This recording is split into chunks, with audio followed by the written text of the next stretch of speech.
ത്രിയേക ദൈവത്തിന്റെ അതിപരിശുദ്ധമായ നാമം വാഴ്ത്തപ്പെടുമാറാകട്ടെ. എല്ലാവർക്കും നല്ലൊരു സുദിനം ആശംസിക്കുന്നു.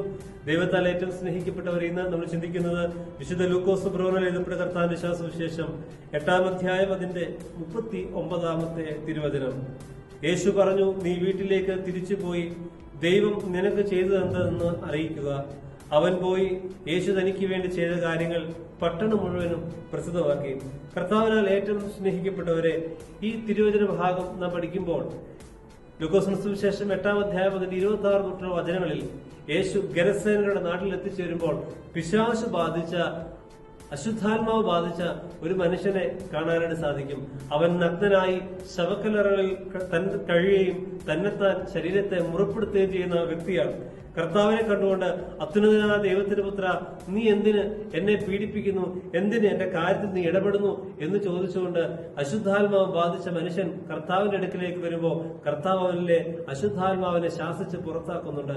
സുഖപ്പെട്ടതായ മനുഷ്യൻ അവൻ വസ്ത്രം ധരിച്ചുകൊണ്ട് കർത്താവിനോട് പറഞ്ഞൊരു വാക്കുണ്ട്, കർത്താവെ, ഞാൻ നിന്റെ പിന്നാലെ വരാൻ, നിന്നോടൊപ്പം സഞ്ചരിക്കാൻ എനിക്ക് അനുവാദം നൽകണം.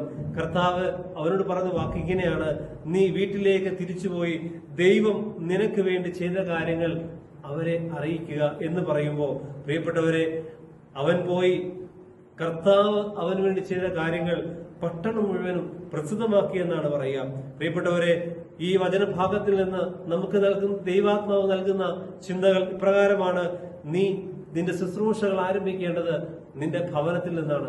കർത്താവ് നിന്റെ ജീവിതത്തിൽ ചെയ്ത അനുഗ്രഹങ്ങൾക്ക് സാക്ഷ്യമുള്ള ജീവിതം നീ ആരംഭിക്കേണ്ടത് നിന്റെ ഭവനത്തിൽ നിന്നാണ്. ആദ്യം നിന്റെ മാറ്റം തിരിച്ചറിയേണ്ടത് നിന്റെ മാതാപിതാക്കളും ജീവിത പങ്കാളിയും കുഞ്ഞുങ്ങളുമാണ്. പ്രിയപ്പെട്ടവരെ, അതിനുശേഷം നിന്റെ സാക്ഷ്യം നീ സമൂഹത്തിലേക്ക് കൊണ്ടുവരിക, പട്ടണത്തിലേക്ക് കൊണ്ടുവരിക. പ്രിയപ്പെട്ടവരെ, ഒരു പുതിയ ക്രിസ്തുവിൽ ഒരു പുതുജീവിതം നയിക്കുവാനായിട്ട് നമുക്കിടയാകട്ടെ. നമ്മൾ ആരംഭിച്ചതായ സാക്ഷ്യ ജീവിതം ഇതാ മറ്റുള്ളവരോട് പങ്കുവെക്കാൻ, മറ്റുള്ളവർക്ക് അനുഭവമായി തീരാൻ, മറ്റുള്ളവർക്ക് ഒരു സാക്ഷ്യമായി തീരാൻ തക്കവണ്ണം മറ്റുള്ളവരെ അറിയിക്കുക. പ്രിയപ്പെട്ടവരെ, ദൈവത്തിന്റെ കൽപ്പന അനുസരിച്ച് നമ്മുടെ ജീവിതം നയിക്കുവാൻ നമുക്കിടയാകട്ടെ. പിശാച് ബാധിച്ച മനുഷ്യൻ സുഖപ്പെട്ടപ്പോൾ കർത്താവ് പറഞ്ഞ വാക്ക് അവൻ അനുസരിച്ചു. അവൻ പട്ടണത്തിലേക്ക്, തന്റെ ഭവനത്തിലേക്ക് പോയി തന്റെ വീട്ടുകാരോട് കർത്താവിനെ കുറിച്ച് അറിയിച്ചു. അതിനുശേഷം പട്ടണത്തിലേക്ക് അവൻ തന്റെ ശുശ്രൂഷ വ്യാപിപ്പിക്കുന്നുണ്ട്. തന്റെ ഭവനത്തിൽ ആരംഭിച്ച ദൗത്യം, മിഷൻ അതാ പട്ടണത്തിലേക്ക് വ്യാപിപ്പിക്കുന്നു. ആദ്യത്തെ ഒരു വിജാതീയ മിഷനറിയായി തീർന്നു എന്നാണ് പറയപ്പെടുക.